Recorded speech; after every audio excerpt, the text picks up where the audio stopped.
start? Okay, welcome to this webinar on the Sustainable Livelihood Program of the Philippines, linking cash transfers to sustainable employment. Thank you everybody for joining. My name is Lisa Hannigan. I'll be the moderator today. I work for Australia's Department of Foreign Affairs and Trade, DFAT, as the Director of the Poverty and Social Transfers section. I've been working on social protection for a number of years. The links between social protection and employment are newer for me and for DFAT. It's an area that we really want to focus on because we know that one of the main ways that people are able to improve their own and their family's welfare is through decent work. Now, just to give a very brief background of this webinar, we decided to host this webinar on social protection and employment because the linkage is of high relevance to all countries developing their social protection systems. There's an increased focus in a number of regions across the globe on creating a sustainable employment for the beneficiaries of social protection programs, particularly cash transfer programs. Policymakers especially like this focus as it addresses dependency for working age people and also offers support to economic growth objectives. During the last few years, several approaches have emerged in Latin America and Africa and Asia.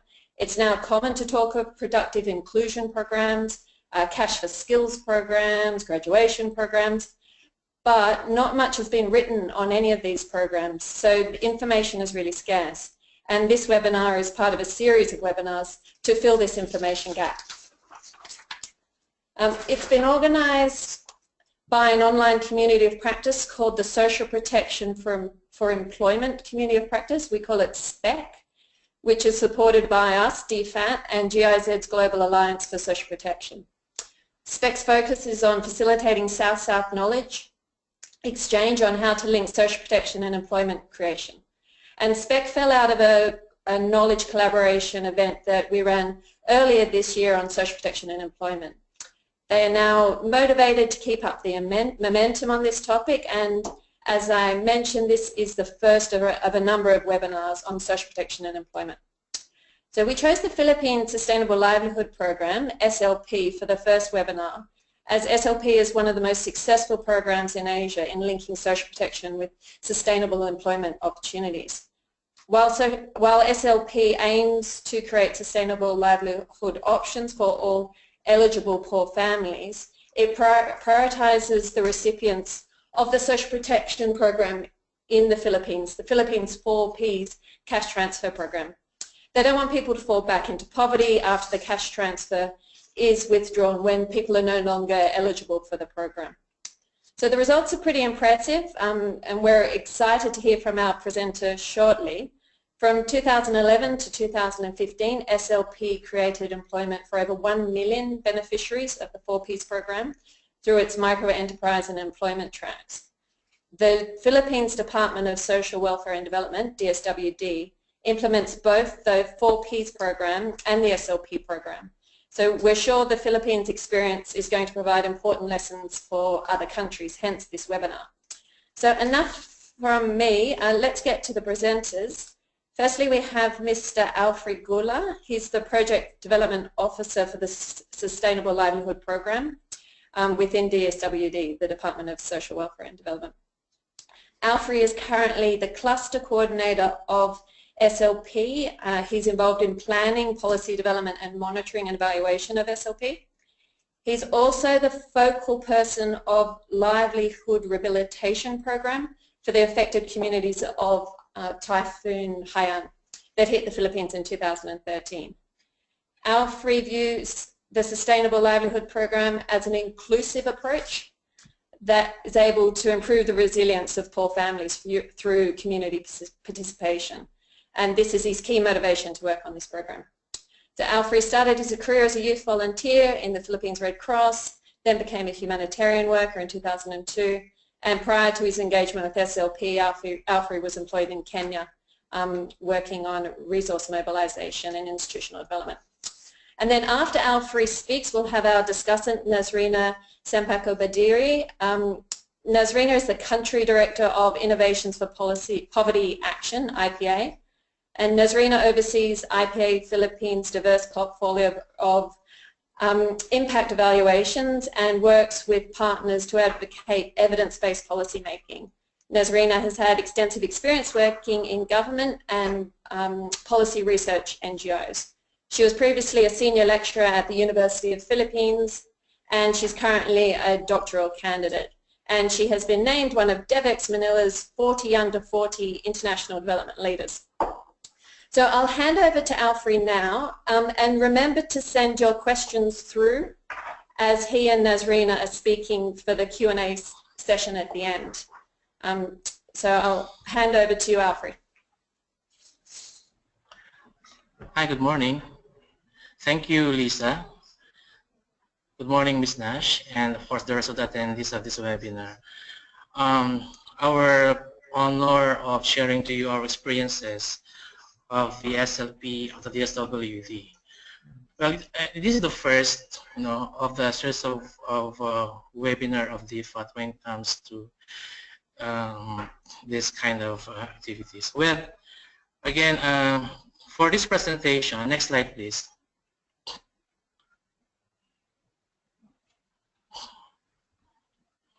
Yeah.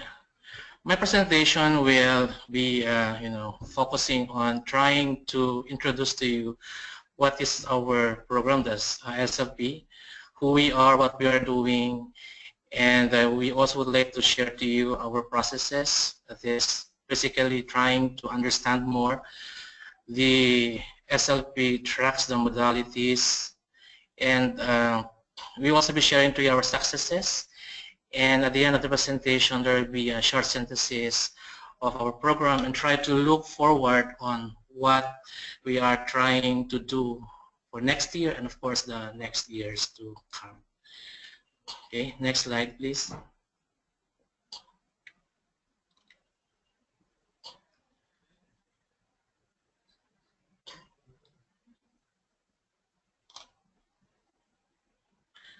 Okay, who we are. Just a bit of history. Well, SLP started way back 1993. By then, it was not yet SLP. It was called the SEAK, the Self-Employment Assistance Kaunlaran. It was a microcredit program way back then. But as years go by, and there have been studies, researches. So from 1993, the program evolved.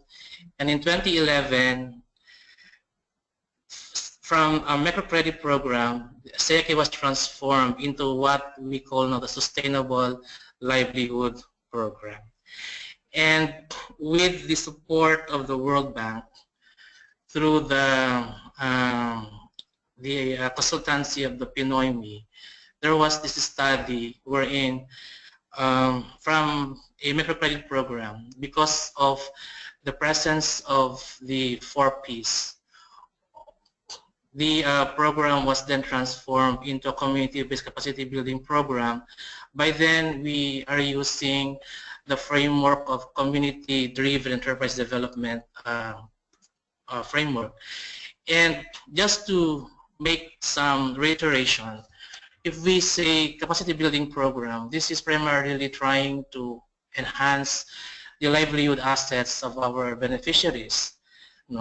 And again, just to reiterate also, SLP's main role is actually as a facilitator, as a linker, and as a bridge of our program participants to the opportunities surrounding them. And we are doing this because primarily at the end of the day, we want our program participants to have a sustainable, profitable, productive microenterprises, and of course also would like them to access to gainful employment. And so from 2011, we are now the Sustainable Livelihood Program, and from 2011 until this year, we are still evolving as a program, and we see better days ahead of us, the next years to come. Next slide, please.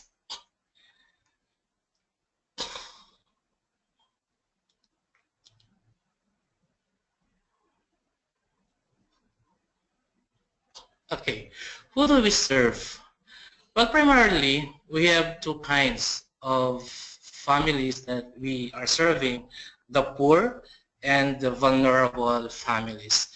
If we say poor, basically, the priority program participants of SLP are those families under the CCT program, the Conventional Cash Transfer Program, what we call the 4Ps, the Pantawid Pamilyang Pilipino Program. They are our priority program participants, but we also cater those non-4Ps as long as they are under the listahanan. Listahanan is the roster of poor families, wherein this is the database of SLP, wherein we can locate the poor families in the entire country. And aside from those who are 4Ps and non-4Ps that are in the listahanan, we also cater families who are poor or indigent families, as long as they are being referred to or endorsed by the local social welfare development office. And we also cater vulnerable sectors like those with disabilities, older persons, and those affected by disasters. Example of which is when Typhoon Haiyan hit the Philippines, we catered around almost 300,000 families last 2014 until last year and until now. And this is part of the evolution of SLP. From merely providing assistance to the poor families, we are transitioning also to helping those affected by disasters. An example of which was, as I've said earlier, are those affected by Haiyan. Okay, next slide please.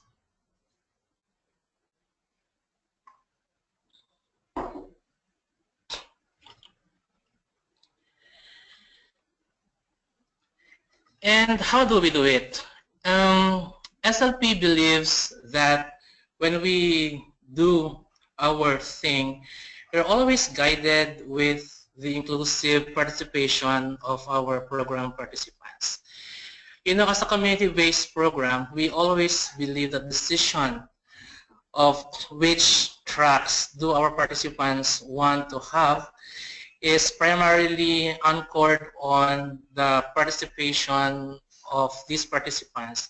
But then again, this is being facilitated by our field staff, or what we call them the project development officer.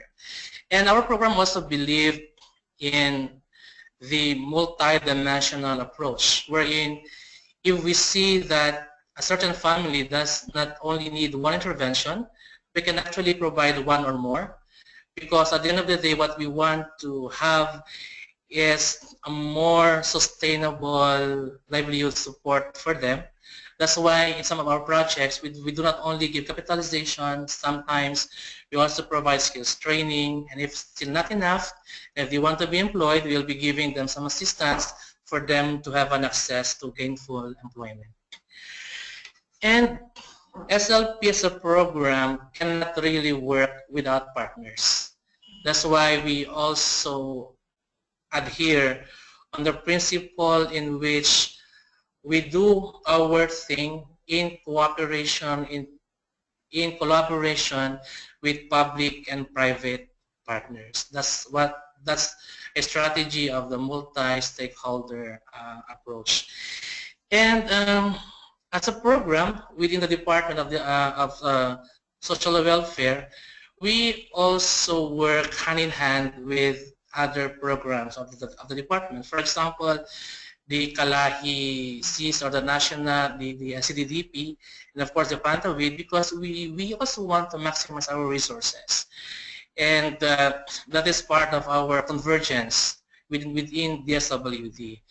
And so SLP really works in these strategies. Aside from these strategies, we also work hand in hand, particularly with the local government units as our frontliners when we implement our program. Okay, next slide, please.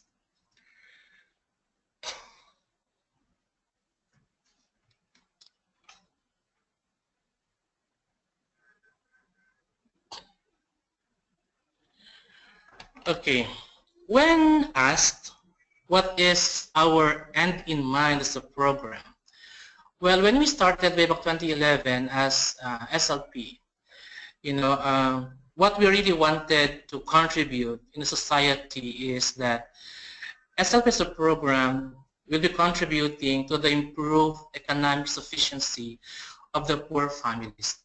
That's basically what we want to achieve. And when we would like to achieve that end in mind, well, we have poured in so much resources at the time we started last 2011 until this year. We have invested already around 20 billion pesos for this program. And because this is what we really wanted to have for our program participant. This is the slide is basically the simplified version of our results-based framework, our results chain, that what we want to achieve for our program participants. From the input until the level of impact. But for SLP, for the outcome level, what we really want to achieve is that our participants to have quality livelihoods and quality jobs, which will lead to improve economic sufficiency, because if they have this profitable enterprise, then they will be having a diverse income sources, and that might contribute to their improved well-being. Okay, next slide, please.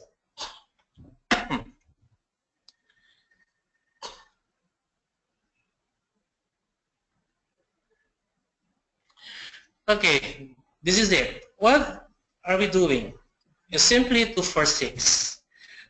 2 tracks, 4 modalities, and 6 processes. I will be discussing this in detail later, but to give you a glimpse, our SLP is working in 2 tracks, the micro enterprise development track and the employment facilitation track. Again, I would like to reiterate our role in these tracks. We facilitate, we bridge, we link, we access. That's why SLP's, what's this? When we provide interventions, we usually try to establish the bottom line that our intervention should be able to access livelihood assets, to be able to protect livelihood assets. So in doing so, in these 2 tracks, we are implementing 4 modalities, or the tools, the ways, the means. We have a skills training program, the provision of seed capital fund. We also have the pre-employment assistance fund, and the cash for building livelihood assets. And also in doing this, the process we have is the 6-step process. It is like a project management cycle after all. Okay, so I'll be discussing to you the 6th process. Next slide, please.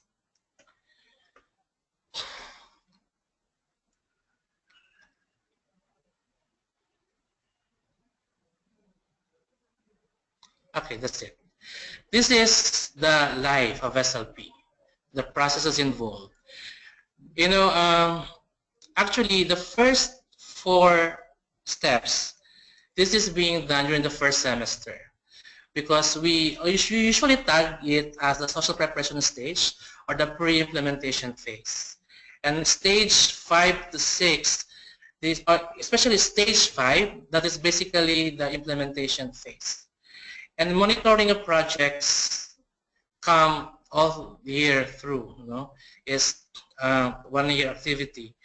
Well, normally steps 1 to 3, they go together, because this is the steps wherein the key milestone is for us to have a viable project proposal to be submitted to the regional offices of the SWD. But then after being submitted to the regional offices, this will be approved and this will be funded, and after which this will be implemented. And how do we identify areas? Basically, we prioritize areas based on the existing opportunities and the capacities or resources of the possible participants in the areas. But then again to reiterate, our target participants are those in the CCT program, especially those who can be able to manage enterprises or those who have the skills that can be accessed to gainful employment. And how to identify participants? The participants are identified based on their capacities or resources and as well as their location or proximity to the existing opportunities. And for the step 3, the identification of projects. Actually, in SLP, we have this assessment tool. We based on the viable. We base on the 5 aspects: the organizational aspect, the financial aspect, the aspect on resources, and of course the aspect on how are they going to monitor these projects. And if these projects are found to be viable, and then we will be funding them, and after being funded, then again it will be implemented. The step 5 depends on what kind of projects are they going to implement. There are projects that are good for 3 months. There are projects that are good for only 11 days. There are activities that are good for 6 months. It depends. It depends on what kind of projects are they going to implement. Okay. Next slide, please.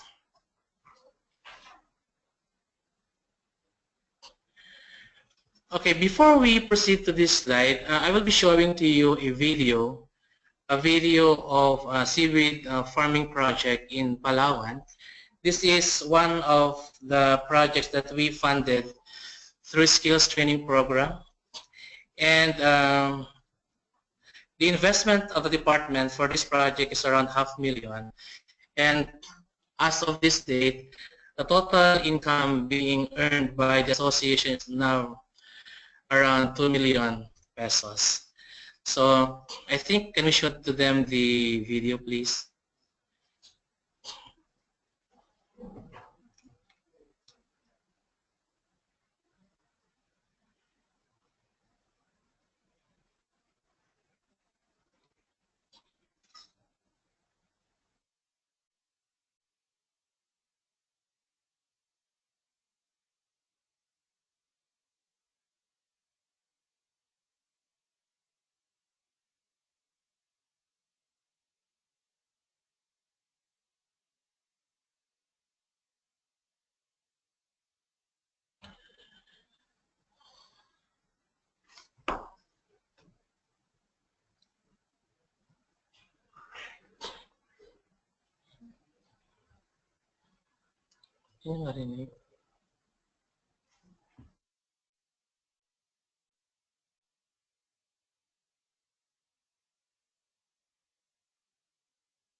Is it done?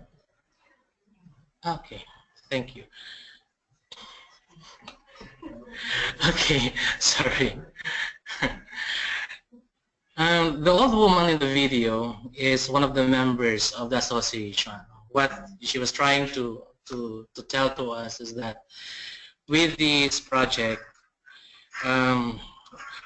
their families were able to access to additional income because of the seaweed farming.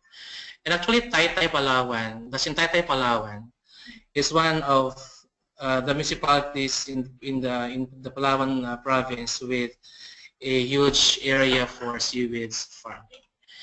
And it's a really very productive and profitable enterprise.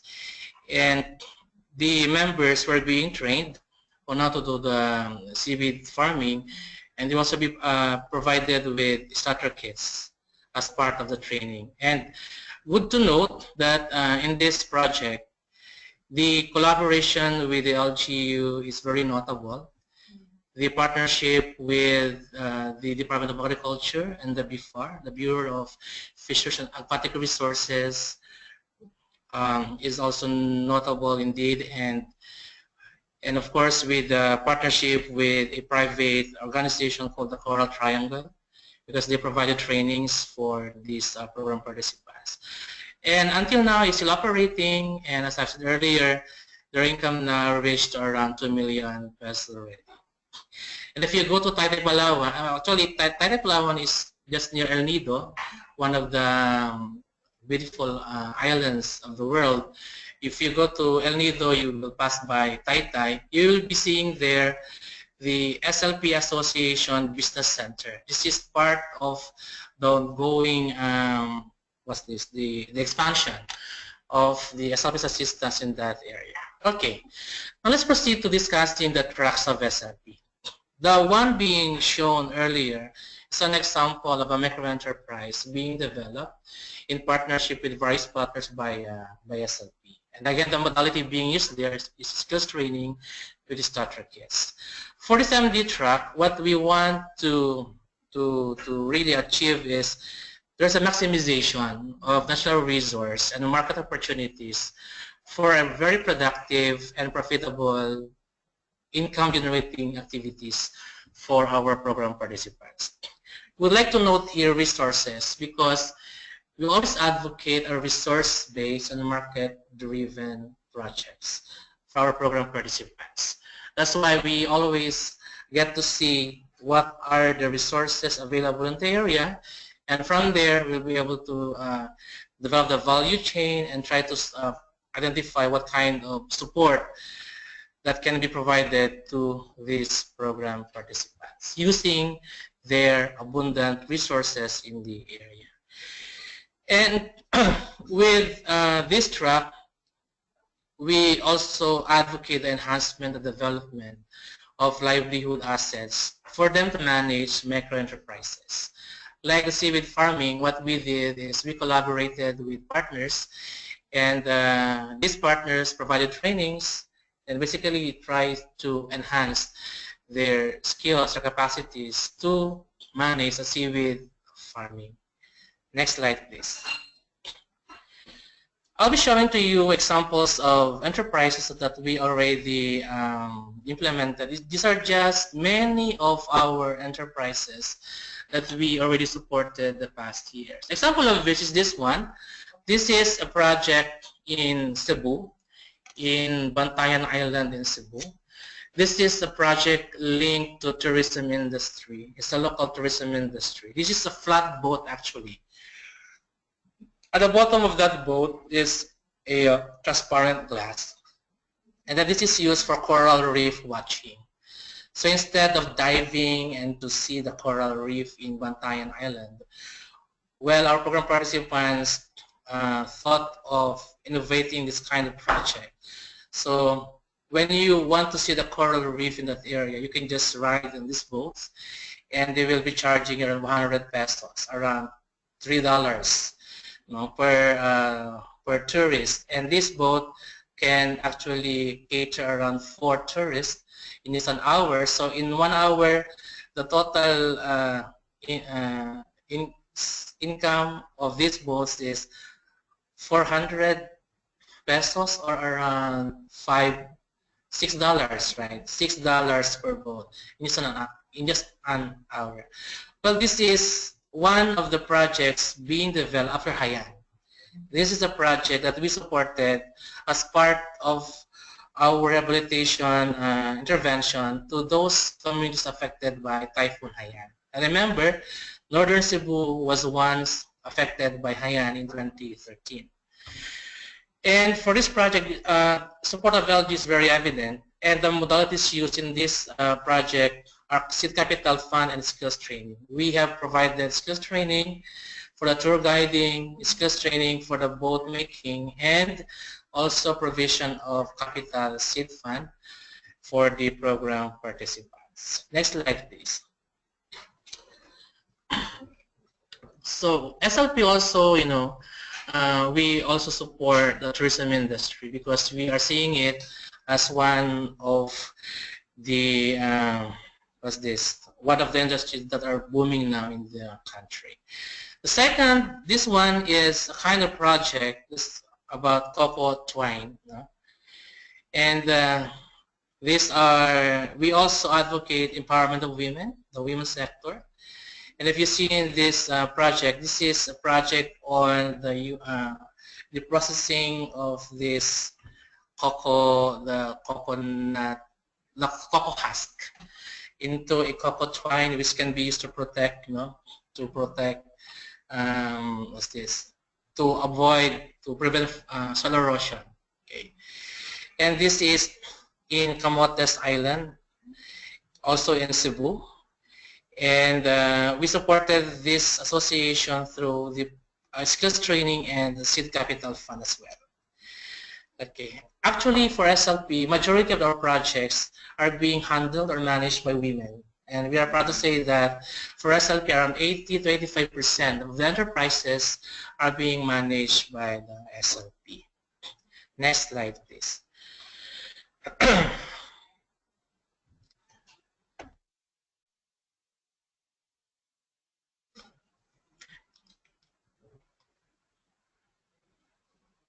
Next slide, please.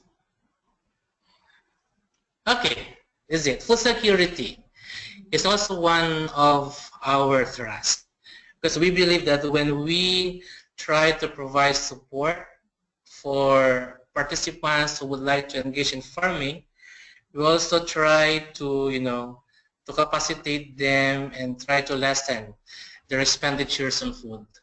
That's why right now many of our projects are now on urban gardening, vegetable gardening, organic farming, because this is one of our priority activities right now. Okay, the second track is on employment facilitation track. Just to reiterate, we do not create employment because we cannot do that, but we facilitate our program participants towards gainful employment. But with our resources, with our modalities for skills training, for example, and the provision of pre-employment assistance fund, then in that way we were able to, link, facilitate, and access our participants to jobs. For this track, what we aim is again to enhance and develop the skills of our participants for them to be able to access available jobs. And in that case, we also try to increase the employability chances given the work experience they acquired from our facilitation activities. We still, as a program, as a program that is more of the social protection program of the department, what we really want is to ensure that we capacitate them, and eventually we don't want them to be so much dependent on us. And again, for jobs, would like to reiterate the fact that DOLE, being the Labor Employment Agency, is the one who's in charge of creating employment. But for SLP, we access our program participants to these opportunities. Next slide, please.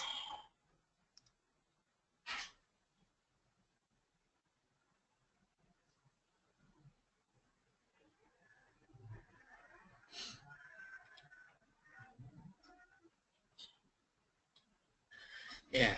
Example of our activity on accessing jobs is this one. It's training on security guard. Right now, this is one of the booming activity for accessing jobs. Is the training on security guard for the security guards. This is taken in one of the, I think this is in the region 5 in Bicol region. We have this manpower agency, and this manpower agency also have a training, a partner who is capable of conducting training for security guards. And these security guards are being deployed in different institutions, in different establishments. And as a feedback, the income of these security guards, are quite fair, and it is really very profitable for our program participants. They are earning as much as in the cities. They're earning around 24,000 pesos. That's equivalent to more or less around $500 US dollars, right? Yeah. So $600 pesos. Okay, and there's so many. We are also engaging with construction works. There are also participants who are being accessed to overseas jobs, and there are also jobs that are being accessed to services and industries. Okay, next slide please.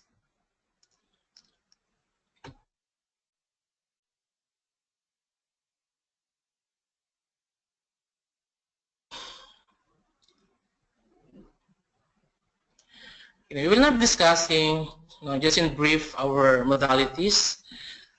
As being mentioned earlier, what we are doing, the 246, the 2 tracks, 4 modalities, and 6 process. Now we are going to discuss in detail about our modalities. For skills training, well, again, skills training is a modality which we are providing to those who would like to have capacities in managing their enterprise, or those who would like to have a training for them to be able to access to employment. So skills training is not only limited to those who would like to be accessed to employment, but skills training is also being undertaken for those who wish to operate or manage a micro enterprise. That's why we call it skills training for micro enterprise or skills training for employment facilitation. Well, for the skills training, the training fee is around 20,000 pesos per program participant. That's around $500, And this skills training fee covers the tuition fee, professional fee, and starter kits are the physical assets that should be used to operate an enterprise or for them to use for their employment. And some of this, some of the fees, a portion of the fee can also be used for food, board and lodging, and allowance for the transportation, and assessment fee. Assessment fee is assessment fee for TESDA. The assessment fee is for those who wish to receive a national certification. Is being given by TESDA, which is the institutional government agency who is only authorized to assess the competency of the program participants. For example, welders who would like to have a certification, then they have to undergo this assessment. And we are giving them also this assessment fee as part of the package of skills training. And the type of training is dependent on the suitability or the appropriateness on the profile of the program participants. And of course, we will not conduct or we will not fund skills training if, for example, for employment, there is no guaranteed employment. So we really have to assure that when we fund skills training activities, there should be unemployment. For the enterprise, we will not fund skills training if we find the proposal, the project proposal, not viable or not, not profitable or sustainable in the long run. Okay, next slide, please.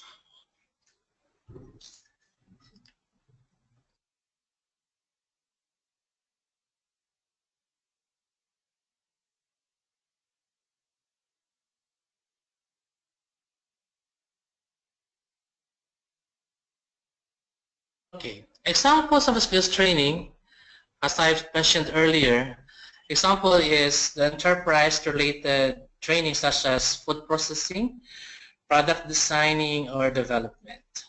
And for those for employment, this is more of the technical, vocational, educational training on the vet program, such as welding, security guard, carpentry, masonry, beauty care, massage, etc. And this can be conducted school-based or community-based.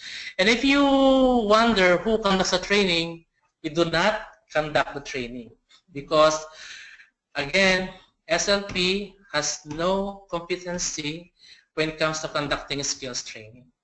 We tap partners who conduct the training. And these partners may be from the government or private sectors. Like for example, for the food processing, we normally tap those from the academy who do the food, training on food processing. And for the product designing and development, we usually conduct those from the DTI, Department of Trade and Industry, who will send their staff and help our participants in designing, enhancing their product labels. And for the Tibet, usually this is being conducted by TESDA institutions. TESDA is giving accreditation to institutions who may conduct this kind of trainings. Okay, next slide please.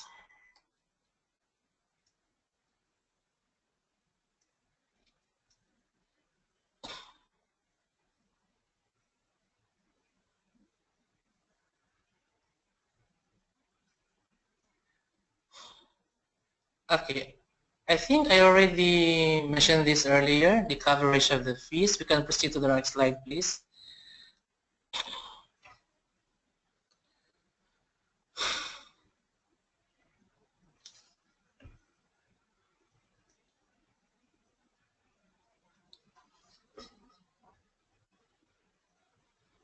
Next slide, please.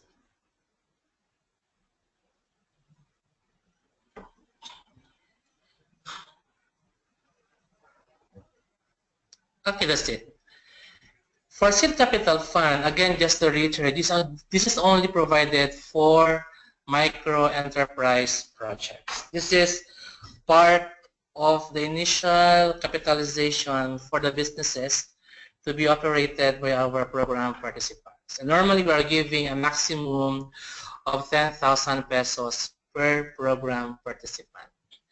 But they can only avail this if the said participant is a member of an organized group, or what we call the SLP association.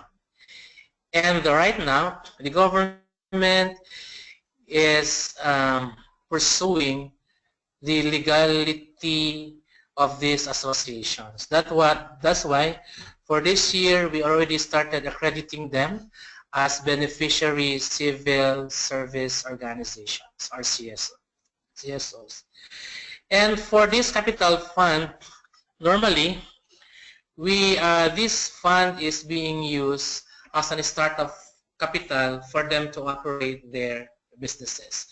And startup capital fund this seed capital fund is being used to, for example, to purchase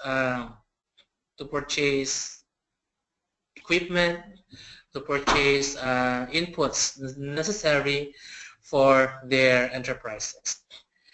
And the good thing for this modality is we are trying to infuse the importance of a group, of an association, because in the association, the repayment, actually just to clarify, the fund from SWD to the association is a grant.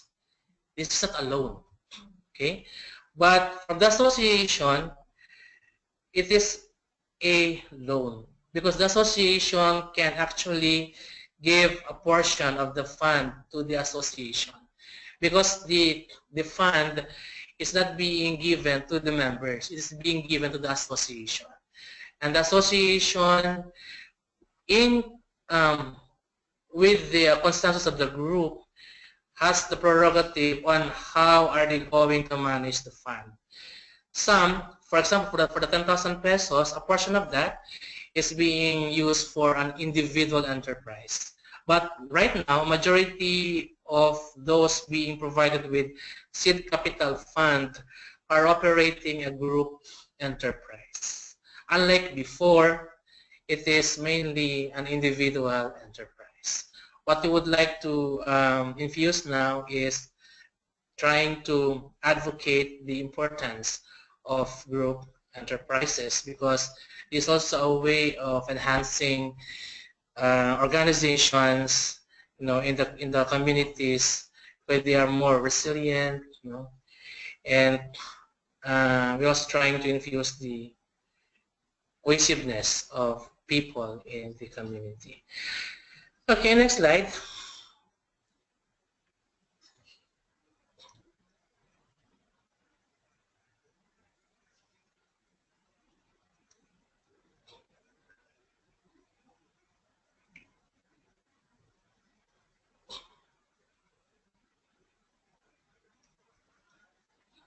Next slide, please.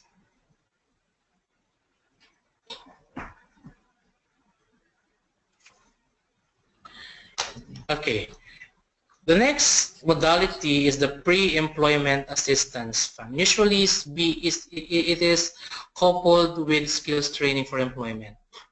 For the skills training, the participant may need an assistance on the documentary requirements for employment. That's why we also are providing financial assistance for them to acquire necessary documentary requirements for employment. And for this, the next modality is the cash for building livelihood asset. It is being patterned from the cash for work, but the only difference is for the cash for work is plainly post-disaster. For CBLA, we have to assure that there is a microenterprise after.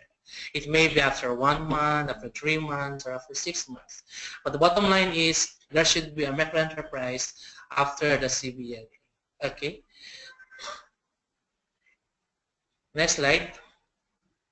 Hi, Alfrey, it's Lisa. Just reminding we should probably wrap up in about 5. Hello? Okay. I think, yes, next slide, just to show some pictures about CBLA.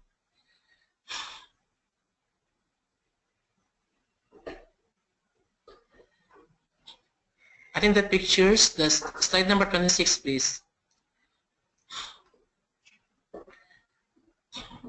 Okay, example of CBLA project. If you notice the 2 pictures, that is the before, and the one at the bottom is the after CBLA. This is about this is a project on CBLA, and the result of which is development of a bangus fish production area.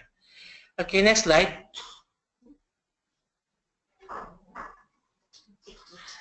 Okay, also an example of CBLA project. Okay, I think we have to wrap up now in 5 minutes. Next slide, slide number 28, please.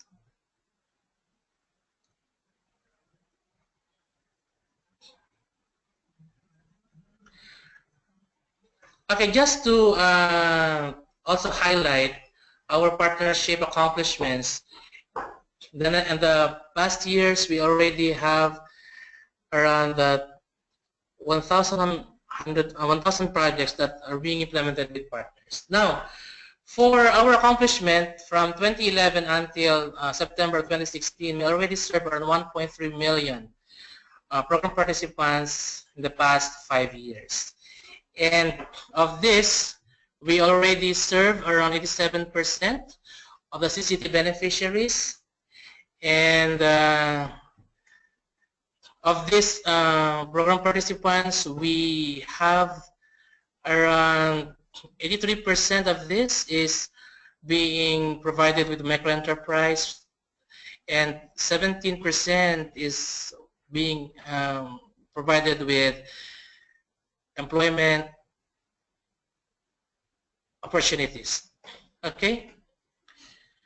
I think we can proceed to slide number 33.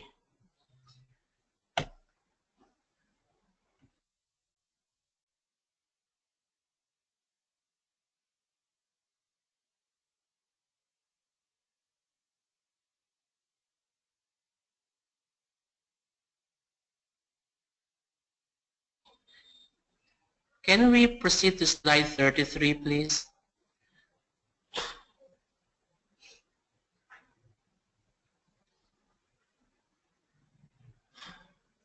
Alfrey, sorry, it's Lisa. I know on my end we don't have the numbers of the slides, so you might have to say what the slide is called. Okay, this slide is trying to show how many of the 87%, how many of those being served by SLP have been provided with employment opportunities. That's around 16.3%. So you will see the ratio now. The ratio of micro enterprise and EF track. Micro enterprise is, of the 10 program participants, there are 8 being provided with micro enterprise and 2 is being given with employment opportunities. So 8:2, the ratio of the program participants of SLP, MD versus the EF track. And just to note, the total participants served, the total Pantawid Pamilyang families being served by SLP is already around 1.1 million already being served by SLP in the past 5 years. That's 1.1 million of the 4 million CCT families. Okay, I think can we proceed to slide 33?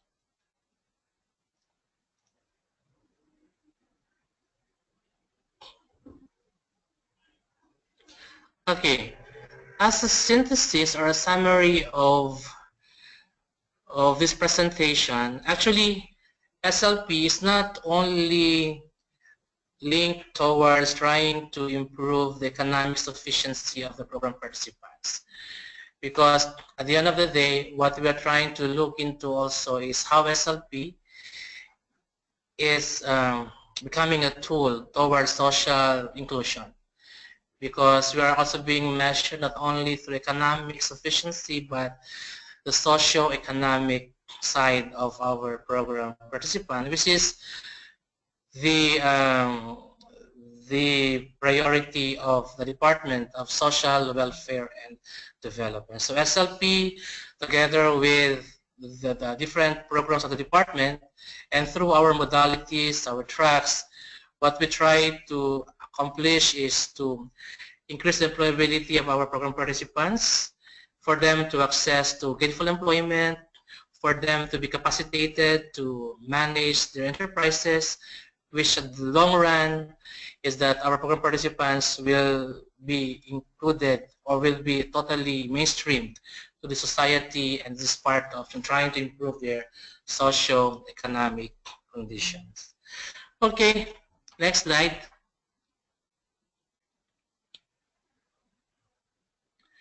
Yes, to share with you our timeline for next year.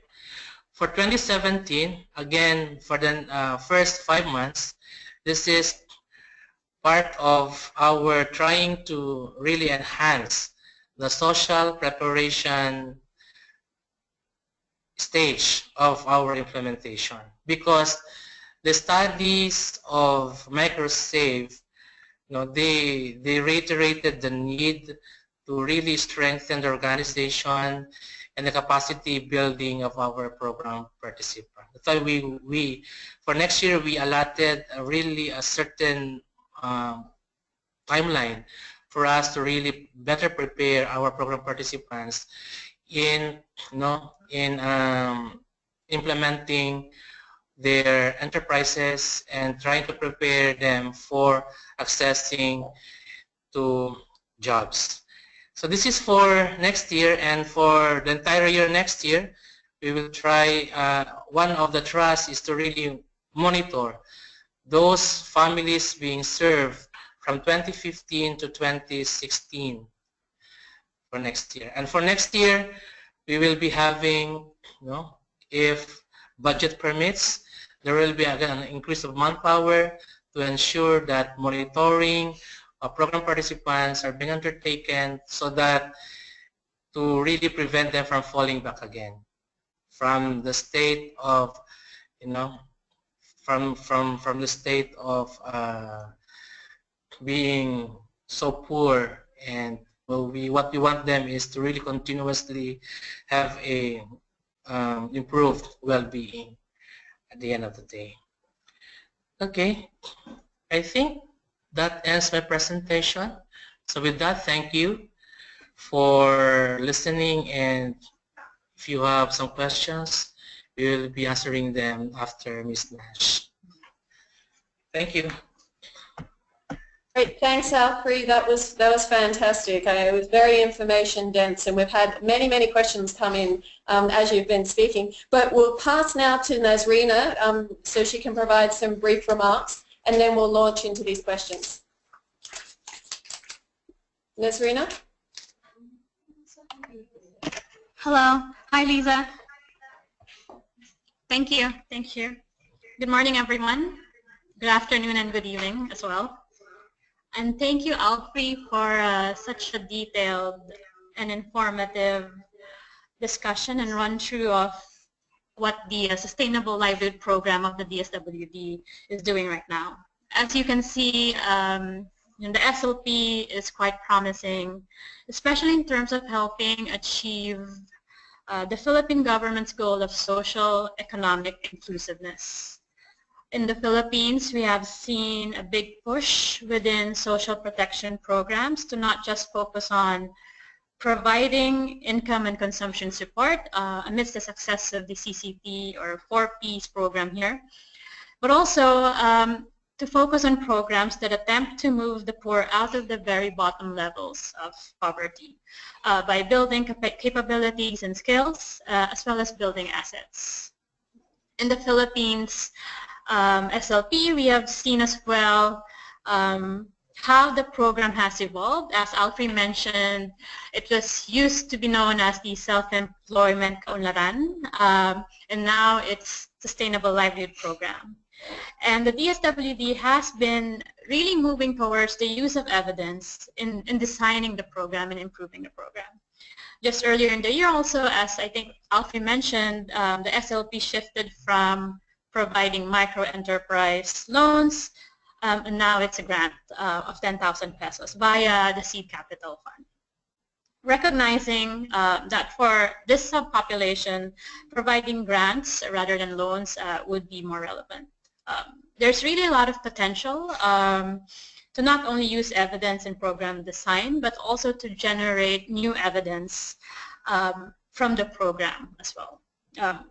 And so while social protection programs such as the SLP may sound simple, we all know it's anything but, and as Alfred has mentioned, it is also very much multifaceted. We are aware also that, poverty in itself is, is complex. The barriers that the poor face are also quite complex and multifaceted. And so the expectation for these programs to deliver is very high. And I think the SWD and the SLP team is very much aware of that. There are two things that I'm interested in. Number one is targeting, and two, optimal program design. The main question of governments around the world is, how does the government determine who should be recipients of these programs? How do we identify who benefits from social protection programs? Specifically, in this case, we're talking about the Sustainable Livelihood Program. Are we talking about the poor whose income is seasonal or irregular, where sometimes self-employment is the only alternative to menial or casual labor? If you're trying to reach the vulnerable, what components of the program are necessary in order to promote long-term asset building or enterprise development or even employment? Are skills trainings enough to help the poor access employment opportunities? How could we fine-tune the program to increase impact on the poor? These are all big questions that a lot of program implementers face, and for SLP, we were very happy that we are working with them to learn more how we could answer this program. And as you see, as Alfrey mentioned, the SWD focuses on the listahanan as their targeting tool, highlighting for the poor peace beneficiaries and other poor families as well. And so for those that are outside of listahanan or the poor peace, how can we enhance targeting further as well? So that's also an interesting question, I think. In terms of program design, I believe it would be relevant to look at other pieces that can consolidate the gains of the SLP. Some of these have already been implemented in other parts together with the SLP, such as providing full health insurance, for example, or financial capability development, which in certain cases is also included in the social preparation stages of the DSWD. And aside from these, it is also quite relevant to look into other potential or possible components such as encouraging savings in helping build assets, possibly through the 4Ps Land Bank of the Philippines accounts. Also thinking about maybe a coaching component to help the poor through the period of asset building or enterprise development or pre-employment, similar to the BRAC graduation model that IPA has evaluated. Although from our experience as well, and we work very closely with the SWD, we know how hardworking the people are there, but the main challenge they face is really that the massive number of beneficiaries relative to staff. I understand the ratio is about 1 caseworker or social worker is to 800 households, right? It used to be 1:1,000, but now it's 1:100, and so 1:29. yeah. So now it's 1:29, and so we've seen as well that monitoring sometimes can also be a challenge. At an IPA, we've seen how the DSWD SLP has been quite determined in building their M&E capacity, which we are happy to say that we are supporting. And in Alfrey's presentation, we're also glad to see that M&E is really incorporated in the SLP processes as well. Alfrey also mentioned that the DSWD SLP program is trying to build complementarities from other programs, and I think there is space to test what could be the possible optimal design of converging all of these programs, right? I think more research on this, especially impact evaluations, would be very useful, not just for the Philippines, but also for other countries who are implementing similar social protection programs. And I think it's quite interesting to know more about how the poor's lives have changed as a result of the various aspects of the SLP. What are the components or modalities that were discussed earlier would really drive results. For example, if you're looking at skills training, are we going to look at delivery of the skills training? If we're looking at seed capital funds for SLP associations, should we also test providing these seed capital funds for individuals, right? So those are some interesting questions that I see from the program.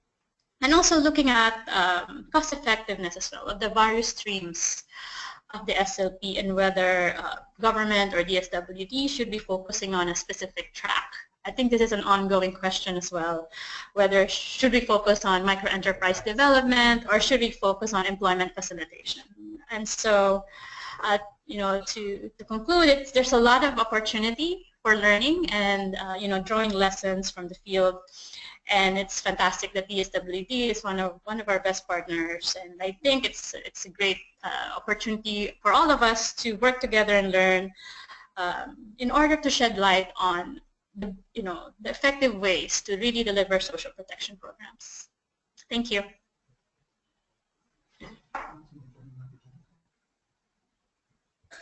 Thank you so much, Nassreena, for those insightful comments. I'll pass back to Alfrey now and give you a bit of time to answer some of Nassreena's questions, and then we'll launch into asking some of the questions that have been coming in from the webinar participants.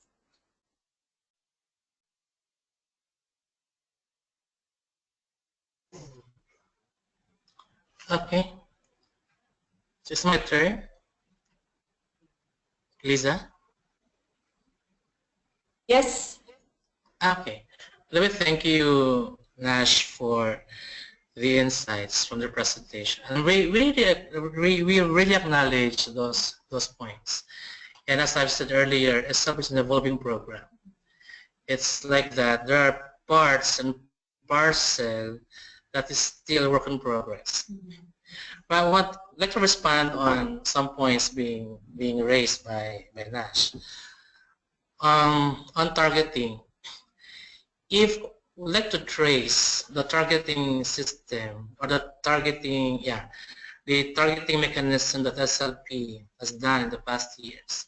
In 2011, when we started the program, normally, when we started the program in 2011, the priority target participants during the time from 2011 to 2013, I think, is that full saturation of all set 1 CCT beneficiaries. So if this is set 1, so meaning this is those at the bottom, right? Those being identified by the listahanan as the set 1 or the first set of families that are being enlisted or enrolled in conditional cash transfer.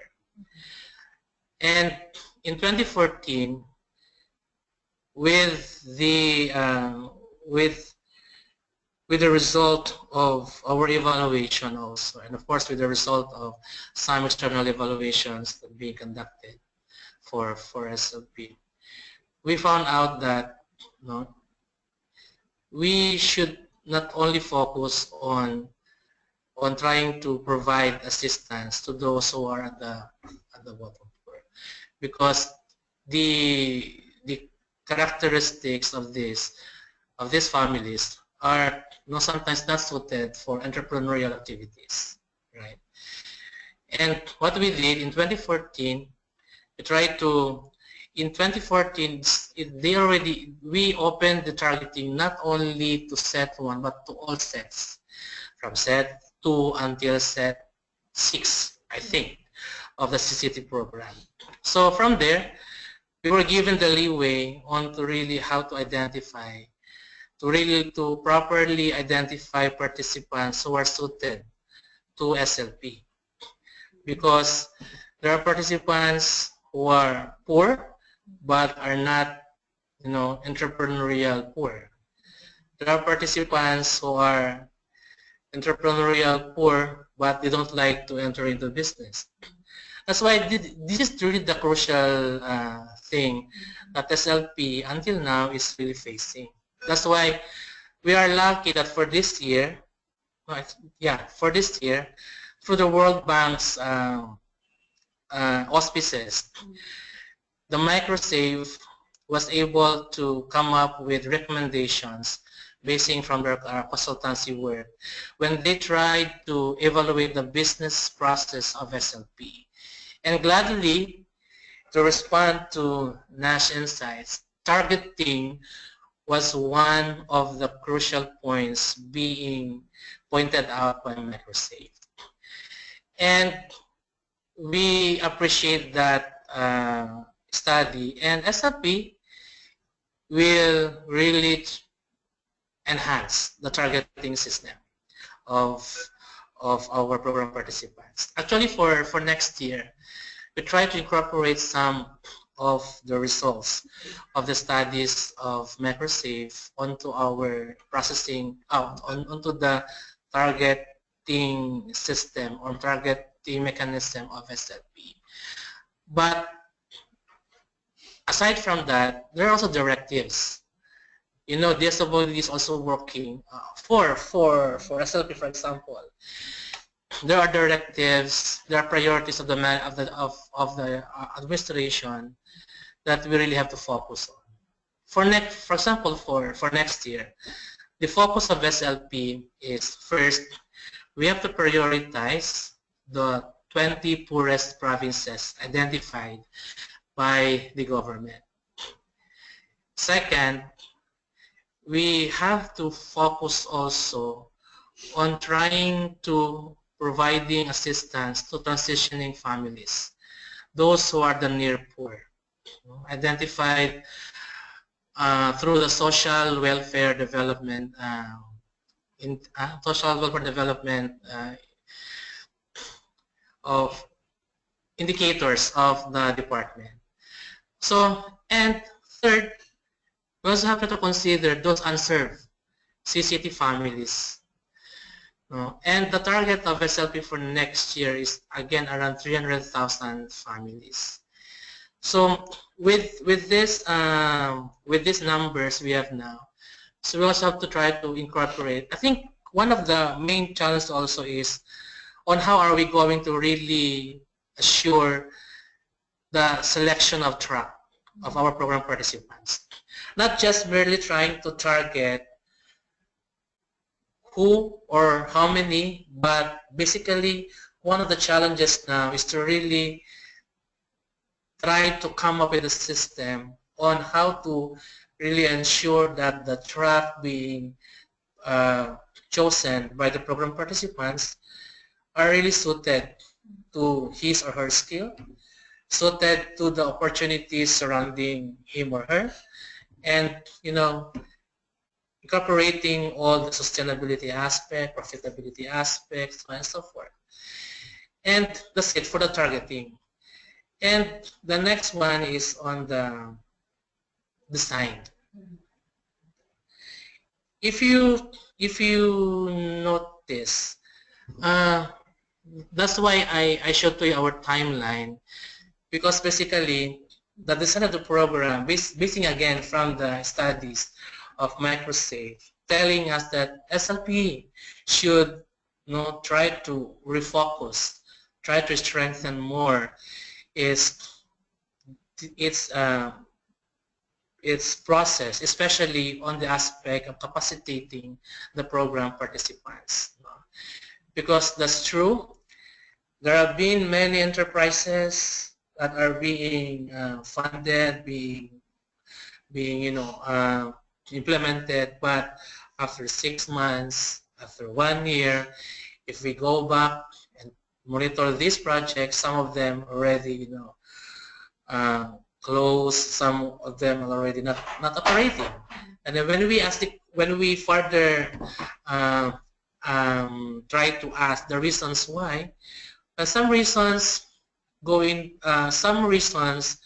will go back to how we identify the program participants, and basically how the participants really try to select their tracks, And I think we have to revisit that aspect, the community, the strengthening the program participants' capacities for them to properly choose their tracks, capacities for them to really manage a group enterprise rather than an individual enterprise, and the capacities of the program participants to also help us to ensure the sustainability of these enterprises are, still there after 2 years or 3 years of implementing these projects. And what else? The design. And I also would like to acknowledge and respond to the skills training. Yes, if you may, I still don't have the actual amount actually of how much have been invested for a skills training program. But since we started giving skills training activities or provide funding skills training programs, millions of pesos have been poured into this modality. And yes, again, Nash is correct on the aspect of how effective was it. And just to give you an example, there have been skills training that are linked to employment. At the time we do the skills training of those identified to, for example, as skills training for welding, as an example, for participants who are identified to attend around 50, when the training is already there, the actual number of participants attending the training now decreases to around 30. From the training to graduation is a different thing. From the training from the 30, some dropped down to only around 25. And again, another aspect is from graduation to assessment, because we encourage every graduates to be assessed by TESDA. So in the assessment, some failed. So from the assessment, they have to be employed. From the assessment to employment is another story. So if you notice, the skills training modality is also a work in progress, and you know, we are so glad in SLP that for this year, for next year, the departments, one of the priorities of the department is to look into the effectiveness of the skills training, especially for employment facilitation. They want to see how effective is that modality, because for sure this is a human investment. And we also would like to reiterate the fact that since SLP is a capacity building program, and primarily it focuses on the human assets. So what we want to also ensure is the skills training modality is really a capacity building activity that really ensures that when we provide such investment, there should be an enterprise. Unemployment should be, should be the main output of such training. And again, yeah, that's one of the priorities for the skills training next year. But we still continue. It's still one of the modalities for next year. And we are really proud to say that majority of the skills training being provided, really yielded to employment, especially for those skills training for employment. Yeah. But that's right, we need to look into how the effectiveness for us to enhance more on this modality. What else? Thank you, Alfrey. That was a really thorough answer. Now we've got a number of questions and we've tried to group them, but we're not going to be able to get through all of the questions in this session. We are going to try and extend the session for maybe about 10 minutes. But the questions that we won't answer to everybody who's listening, we will answer them on the online community afterwards, and so you'll be able to go to the site and have a look at the answers to your questions. But let's start now. We have some questions around increasing incomes and graduation. Just firstly, can you tell us about how much the incomes of SLP participants have increased after being part of the program? And do you know if the enterprises and increased incomes are sustained beyond the program, and for how long? And also, what is the percentage of program participants in total who are poor? And how many of the participants have graduated from poverty to being non-poor that you know of? And then if you can, I guess, try and answer those quite briefly, and we can move on to our next set. Okay, there's a lot. But I have to answer one. I think the last question, those numbers really move up to. Actually, this is basically from the result of the SWIDI, the Social Welfare Development Indicator Assessment, SWIDI assessment being conducted this year, and we already have the result of the SWIDI. But pardon me, the data I have is of those served by SLP from 2011 to December 2015, that's around almost around 1.1 million families. Just to show you the data, is of this number, of the 1,012,000 families being served through microenterprise as of December 2015, 34% of this served have already increased, have improved their well-being to level 3. Meaning for level 3, the indicators for this is these families have an active microenterprises for the past 3 months. and at least break even of the enterprise. So meaning of the 1,012,000 families being served from 2011 to 2015, 34% or 346,000 families have already improved well-being. That's for the MD track. For the EF track, of the 172,000 families being served, of these, 89,000 families have already improved their well-being to level 3. Level 3 of employment, the indicators here is that these families have employment for the past, when they had a survey, the question asked was that if these families have, if the program participants have employment for the past 3 months, okay? And of this, 89,120 families of the 172,000 families served under EF track from 2011 to 2015 December has improved well-being.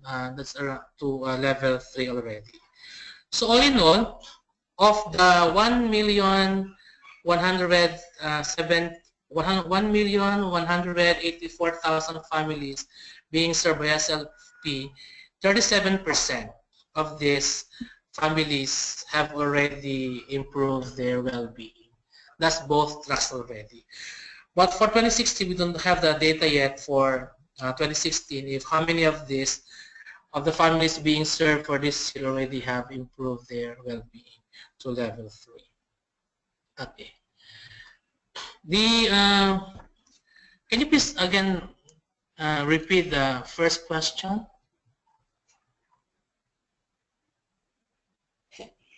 Yes, the first question was around the incomes of the SLP beneficiaries and how sustainable those increases in incomes are. It varies. It depends on the location. It depends on the kind of enterprise.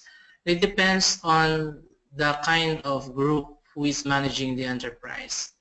Well, for employment, it's quite easy to assess because it's a wage. You can easily check if how much is the wage being earned by this program participant on a monthly basis. But for enterprise, it depends on that kind, the location, the market, But again, just to give you an example, I think it's better to give an example. Majority of our program, majority of our enterprises that, just to give you, wait.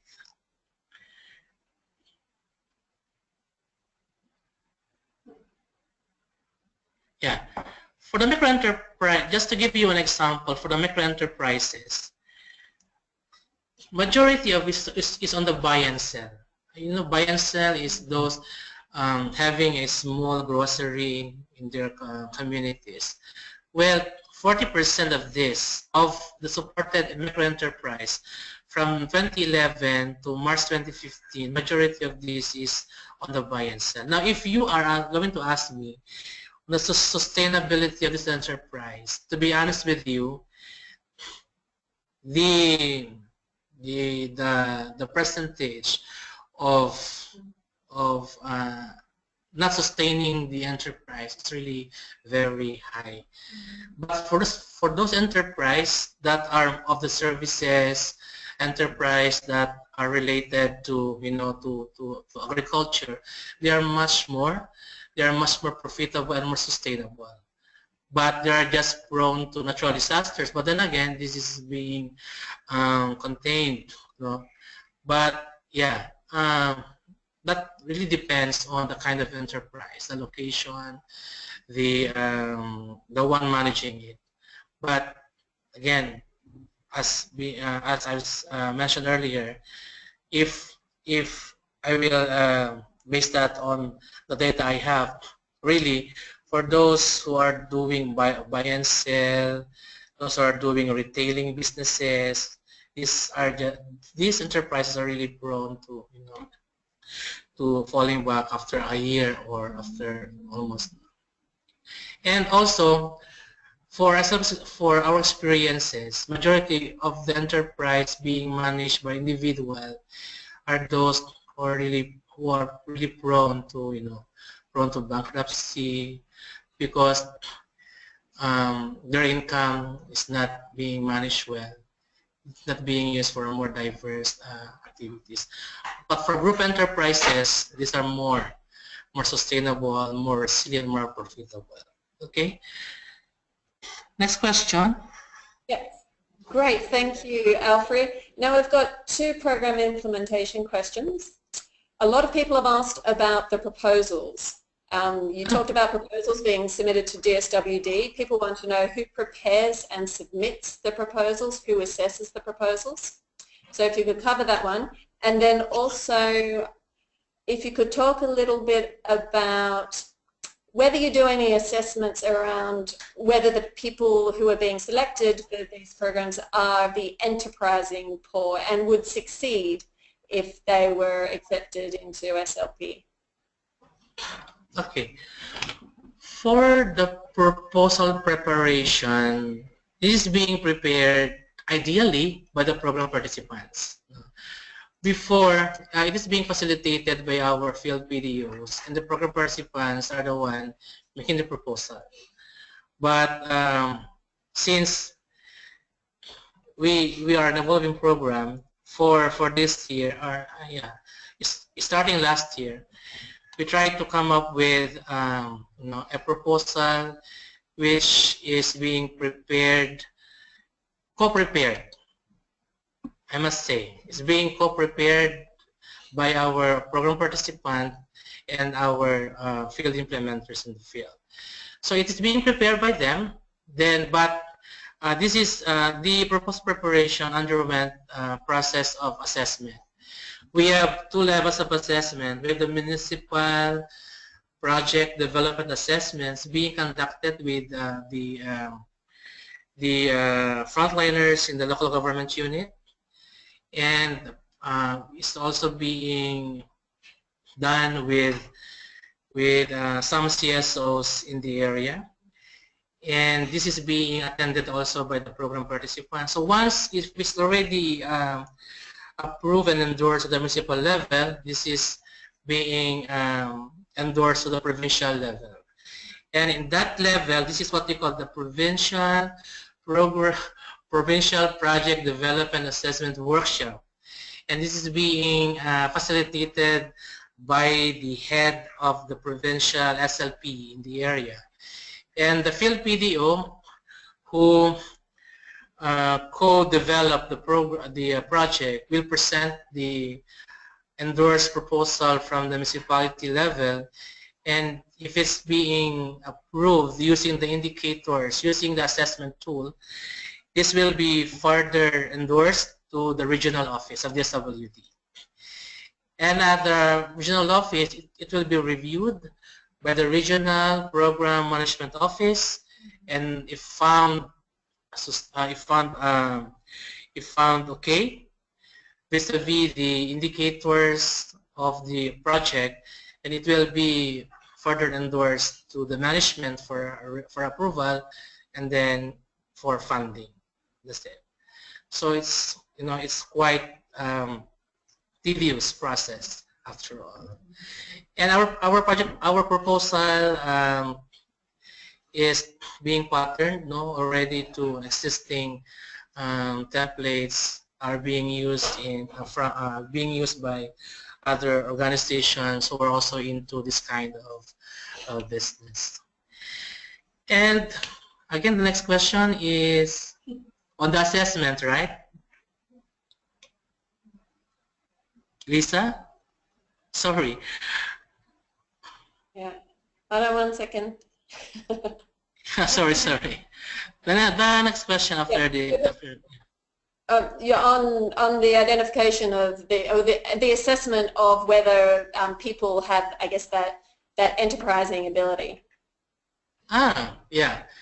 We have first our field PDO, the implementers on the ground. We call them the field program development officer, or the field PDOs. we have tools to assess. First, we have this opportunity identification matrix being undertaken by our field videos. This is a kind of assessment of the capacities, the opportunities in the area. And then for the program participants, for them to be assisted on who are the enterprising participants. Well, we also tap the assistance of the staff of the CCT, or what we call the city and the municipal links. They are the ones who are providing us with the profile of their beneficiaries of the CCT program, and from there we'll be able to assess who may be capable of entering into businesses or entrepreneurial activities. But this is again, we will, after getting the profile, there will be another series of assemblies, engagement with the program participants, wherein our field videos will conduct meetings with them and try to validate if our program participants, are really into this kind of activity. But as I said earlier, this is still a work in progress. We will try to fine-tune this process of trying to effectively identify which track is best for our program participants depending on the skill. And MicroSave has actually formulated a tool on track selection tool already. And we already tested it in one of the provinces in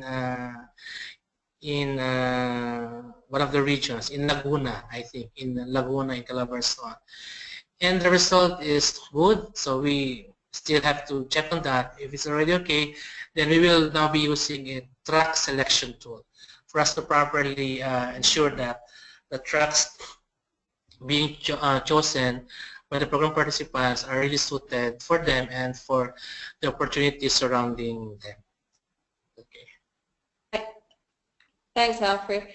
Now, one last question, and I remind everybody that we will answer all of the questions online afterwards. One last question on gender, and are you monitoring and measuring the impact the program is having on gender equality and women's roles in the home and community? Okay. Well, it's good that you asked that question.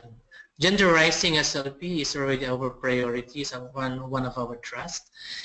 And but as of the document per se, we still yet to develop. Right now we have consultants from consultants who are now looking into coming up with a livelihood toolkit for women.